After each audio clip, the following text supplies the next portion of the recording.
तो friends welcome back. तो आज का हमारा इंग्लिश का जो सेशन है उसी को कंटिन्यू करते हैं जो डेली बेसिस पे हम कंटिन्यू मैनर पे कर रहे हैं। तो let's start this important video part. चलते हैं आगे बढ़ते हैं, स्टार्ट करते हैं आज के हम इस इम्पोर्टेंट सेशन को। तो let's start this important video part. कल का हमारा सेशन था उसी को हम जहाँ पे कंटिन्यू करते हैं वो था हमारा प्रोनाउन का। तो कल हमने जो पढ़े थे आज हम सीखेंगे इम्फेटिक और रिफ्लेक्सिव में क्या क्या आपका अंतर है वो हो जाएगा। ठीक है, अब बात करते हैं हम इम्फेटिक प्रोनाउन की। यानी कि इम्फेटिक प्रोनाउन कौन होता है? जो एम्फेसाइज डालता है। ठीक है, किस पे एम्फेसाइज डालता है?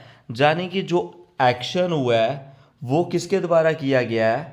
सब्जेक्ट के द्वारा ही किया गया है। यानी कि इधर क्या होगा, एम्फेसिस के लिए कोई भी हमारे पास सब्जेक्ट है, ठीक है, और वो जो सब्जेक्ट है वो जो काम कर रहा होगा, ठीक है, सब्जेक्ट जो काम खुद ही करेगा, सब्जेक्ट जो काम खुद ही करेगा उसी को हम बोलेंगे एम्फेटिक सेंटेंस, एम्फेटिक प्रोनाउन।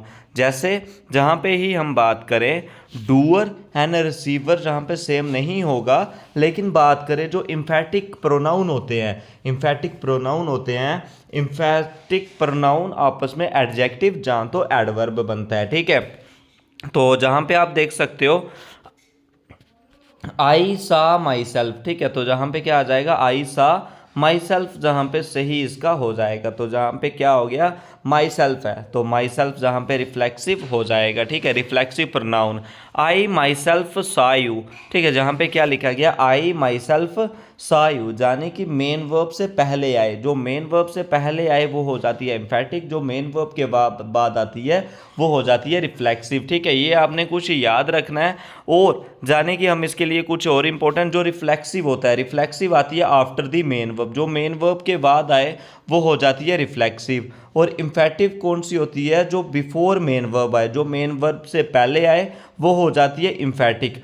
और इसमें हम इसको क्या करते हैं, ये एक्ट करता है एडजेक्टिव या एडवर्ब, लेकिन जो रिफ्लेक्सिव होता है ये एक्ट करता है as a pronoun, as a object. ठीक है, ये आपने याद रखना है। उसके बाद हम बात करते हैं, जैसे इधर लिखा गया है, इधर क्या लिखा गया, I visited Rahul's house yesterday.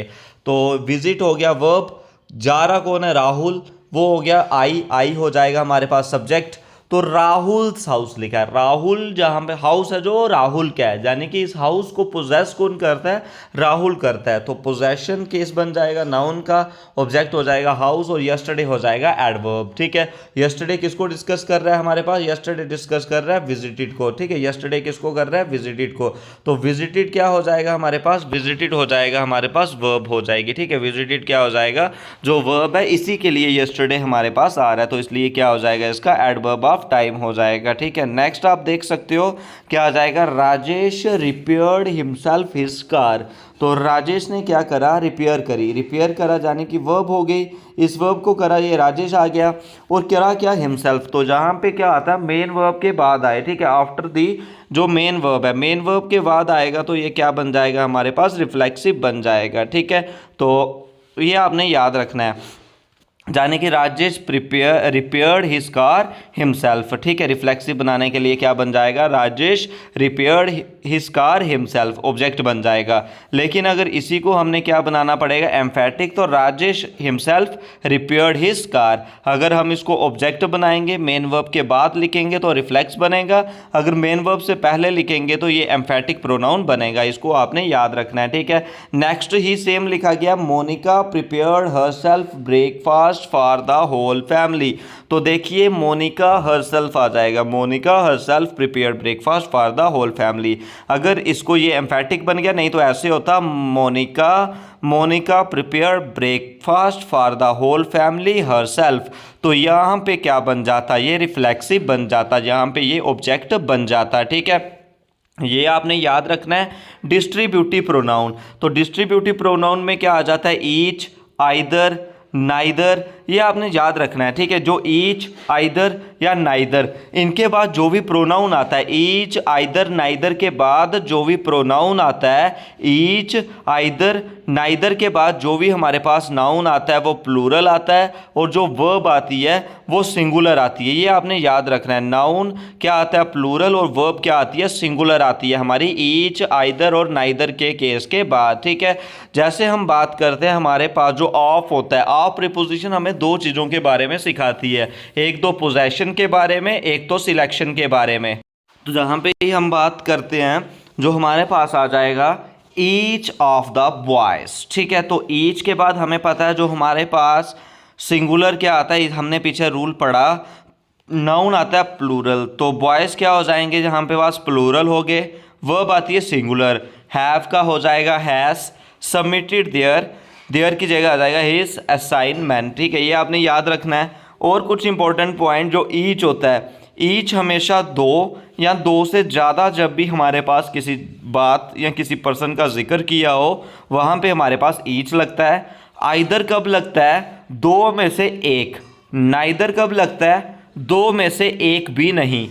Any कब लगता है, दो से ज़्यादा में से एक सिलेक्ट करना है, ठीक है। दो से ज़्यादा है लेकिन सिलेक्ट कितने करने हैं, एक करना है। नन कब लगता है, दो से ज़्यादा है बट सिलेक्ट ज़ीरो करना है। ऑल कब लगता है, जब दो से ज़्यादा हों, ठीक है। ये आपने याद रखना है। जैसे इधर क्या लिखा गया है, इधर लिखा गया आई have 5 cars but neither. Neither आता है जब दो में से सिलेक्ट करना हो, जब 5 है, दो से ज़्यादा है, तो नाइदर की जगह नेगेटिव सेंस देनी होगी तो नन आ जाएगा। I have 5 cars but none of them was clean today. तो ये आपने इसका कुछ याद रखना है, ठीक है। उसके बाद नेक्स्ट दिया गया था आपको यहाँ पे, both of them are not working properly. तो आर नॉट आ गया, इसको हम नाइदर लिख सकते हैं, ठीक है। ये हो जाएगा। उसके बाद होता है डेमोन्स्ट्रेटिव प्रोनाउन। तो डेमोन्स्ट्रेटिव प्रोनाउन में हम किसकी सेंस देते हैं, दीज, दैट, दोज, दीज, ठीक है, ये हो जाते हैं। तो डेमोन्स्ट्रेटिव में हमारे पास क्या आ जाएगा, दिस इज माई पेन। तो जहाँ पे क्या हो जाएगा, इस लिंकिंग वर्ब है, और लिंकिंग वर्ब से पहले जो दिस दिया गया ये डेमोन्स्ट्रेटिव प्रोनाउन हो जाएगा, माई हो जाएगा पोजेशन, और पेन हो जाएगा ऑब्जेक्ट, ठीक है। तो ये आपने कुछ याद रखने हैं। अब हम इसी के साथ करेंगे हमारे जो क्या दिए गए हैं, one word substitution. Something which can not be understood, infallible, ineligible, inexplicable, incomprehensible.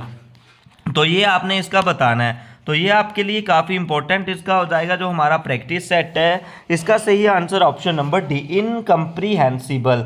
Something which is fit to eaten, जो फिट टू ईटन हो जाएगी। Edible, unpalatable, tasty, delicious, which is fit to eaten. तो इसका सही answer आपका option number है EDIBLE, edible is the right answer. इस question का आपका आ जाएगा something which is E to fit. One who help a person in need, mercenary, veteran, Samaritan, collaborator. तो इसका सही आंसर क्या हो जाएगा, ऑप्शन नंबर सी, स्मार्टियन, ठीक है, SAMARITAN, ठीक है, स्मारियटियन, ठीक है। Sole right to make and sell some invention, ठीक है। तो ये आपने बताना है, कॉपीराइट, इनहेरिटेंस, हेयरलूम, पेटेंट। तो सही answer patent, sole right to make and sell some invention. A fictitious name used by an author, homonym, alibi, pseudonym, anonymous. तो इसका सही आंसर आपका option number C, pseudonym is the सही answer इस question का आपका आएगा, ठीक है। अब चलते हैं नेक्स्ट क्वेश्चन की तरफ। A place for storing guns and military equipment, apiary, arsenal, archive, aviary. तो इसका सही आंसर आपका option number B, arsenal is the place for storing gun and military equipment. Option number B is the right answer इस question का आपका होगा। अब चलते हैं नेक्स्ट क्वेश्चन की तरफ। One who is great lover of book, book के लवर को बताना है, बिबिलियोफाइल, पेडोफाइल, जीनोफाइल, हेमोफाइल। तो सही answer option number A, bibliophile is the right answer इस क्वेश्चन का आपका हो जाएगा। A place where fruit trees are grown, garden, plantation, orchard या फार्म। तो इसका सही answer option number C, orchard is the right answer इस क्वेश्चन का आपका आएगा। आपको डेली बेसिस पे इसी तरीके के इंपॉर्टेंट क्वेश्चन जहाँ पे मिलते हैं। इंग्लिश का सेशन सुबह 8 बजे और जीएस सेशन शाम को 8 बजे, और इनके इंपॉर्टेंट पीडीएफ लिंक भी डिस्क्रिप्शन पे आपको मिल जाएगा टेलीग्राम का, उसको ज्वाइन करके वहाँ से फ्री ऑफ कॉस्ट सभी पीडीएफ को आप डाउनलोड कर सकते हो। अगर उनके रिगार्डिंग कुछ डाउट्स हों तो कमेंट सेक्शन में ज़रूर पूछें। आज के इस वीडियो सेशन में अब हम जो हमारे पेंडिंग क्वेश्चन है उनको करते हैं, उसके बाद हम फिर बस करेंगे। The act of looking back on the past time, past time को देखने के लिए, ठीक है, तो पास्ट टाइम को देखने के लिए हमारा क्या हो जाएगा, रेट्रोस्पेक्शन, इंस्पेक्शन, इंट्रोस्पेक्शन, सर्कमस्पेक्शन। तो इसका सही आंसर आपका क्या हो जाएगा, इसका सही आंसर आपका इस क्वेश्चन का हो जाएगा ऑप्शन नंबर ए, यानी कि retrospection is the right answer इस क्वेश्चन का होगा। That which cannot be satisfy, incredible, insatiable, improbable, impossible. तो that which cannot be satisfy, option number B यानी कि insatiable is the right answer इस question का आपका आ जाएगा। तो ये आपके आज के कुछ इंपॉर्टेंट क्वेश्चन थे, इंपॉर्टेंट सेशन था। अगर इसके रिगार्डिंग कुछ डाउट्स हो तो कमेंट सेक्शन में जरूर पूछें। आज के इस वीडियो में बस इतना ही।